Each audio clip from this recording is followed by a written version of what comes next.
Hello, it's Gabby here for you. Before we jump onto this week's podcast, I just want to let you know about 2 ways that you can work with me.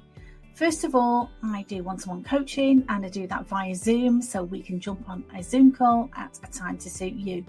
The second thing I've got for you is an online coaching course that's 12 modules that you can download straight away now. There will be a link somewhere around these podcast notes.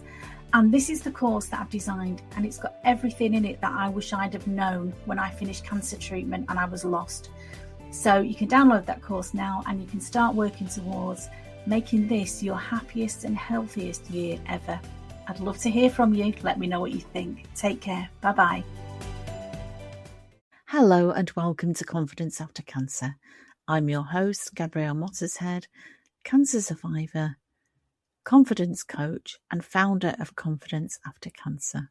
And before we begin, if you're feeling stuck after treatment and you are ready to rebuild your confidence, your energy and sense of direction, I'd love to invite you to book a free confidence clarity call with me. The link to do that is in the show notes. Today, I want to talk about something that many people after cancer think about but rarely say out loud. What if nothing changes? What if this is as good as it gets? What if next year feels exactly like this year? Because whilst cancer changes us physically, emotionally and mentally, many survivors find themselves waiting for life to somehow improve on its own. Waiting to feel more confident, waiting to feel more motivated, waiting to feel like themselves again, waiting to feel ready. But what if the waiting is the very thing that's keeping you stuck?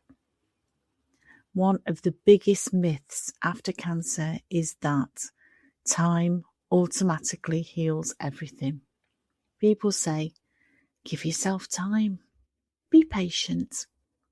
They may say recovery takes time, and there is an element of truth in that, but there's also another truth that we don't talk about enough, and that is time doesn't automatically create confidence.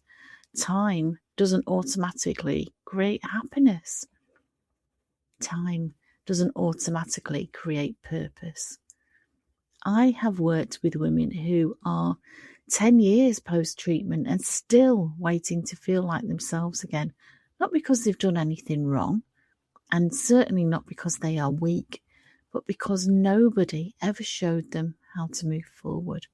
Many women return to work, they keep functioning, they keep helping everybody else, they keep just putting one foot in front of the other, thinking things will get better. But inside, they're surviving rather than thriving. And so I remember reaching a point after treatment when I thought, surely I should feel better than this by now. The hospital appointments had reduced, life was moving on, people expected me to be grateful, and I was grateful, but I was also so confused. I had survived cancer, yet I didn't feel fully alive. I wasn't the same woman. I didn't even know who I was becoming.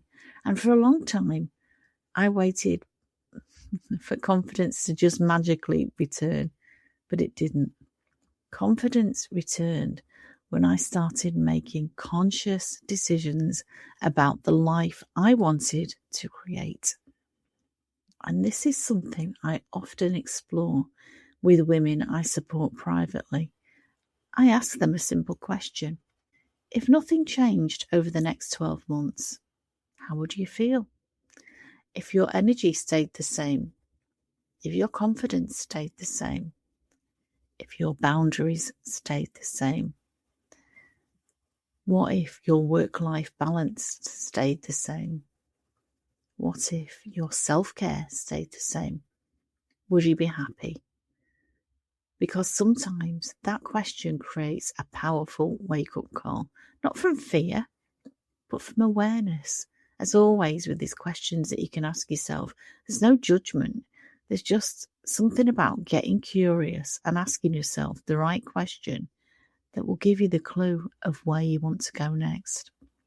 Because many people actually think Thriving after cancer means running marathons, climbing mountains, or becoming endlessly positive.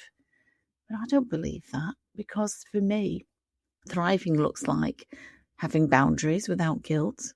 It looks like trusting yourself again. It looks like making decisions with confidence.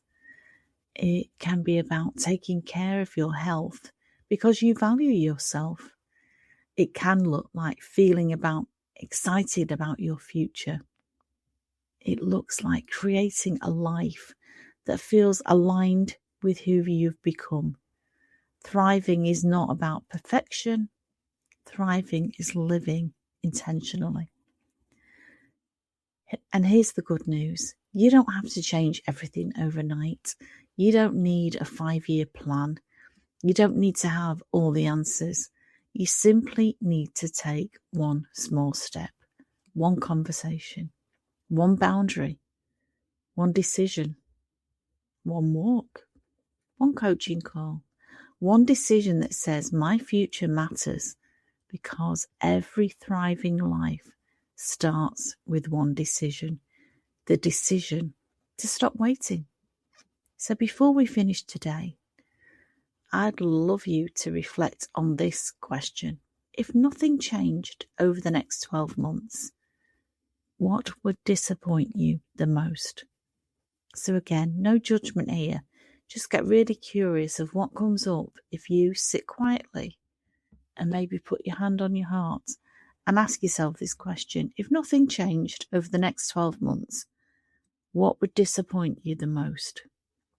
And take a moment with that, because your answer might reveal exactly where your next growth opportunity lies. So if today's episode resonated with you and you are tired of feeling stuck, uncertain, or disconnected from yourself after cancer, I'd love to help you. My confidence clarity calls are designed to help you understand exactly where you are now, what's holding you back, and what your next step could look like. There's absolutely no pressure, just a supportive conversation focused entirely on you. And you can put your free confidence clarity call using the link in the show notes somewhere around this podcast. So thank you so much for spending this time with me today. And just remember, surviving cancer was never meant to be the finish line. Your second chapter, your next chapter, can be every bit as meaningful, purposeful, and fulfilling as the first. So until next time, take care of yourself, be kind to yourself, and remember, you are stronger than you think, you are more capable than you realise, and you deserve to thrive. So stay safe and stay sane. Bye-bye for now, my love. Bye-bye.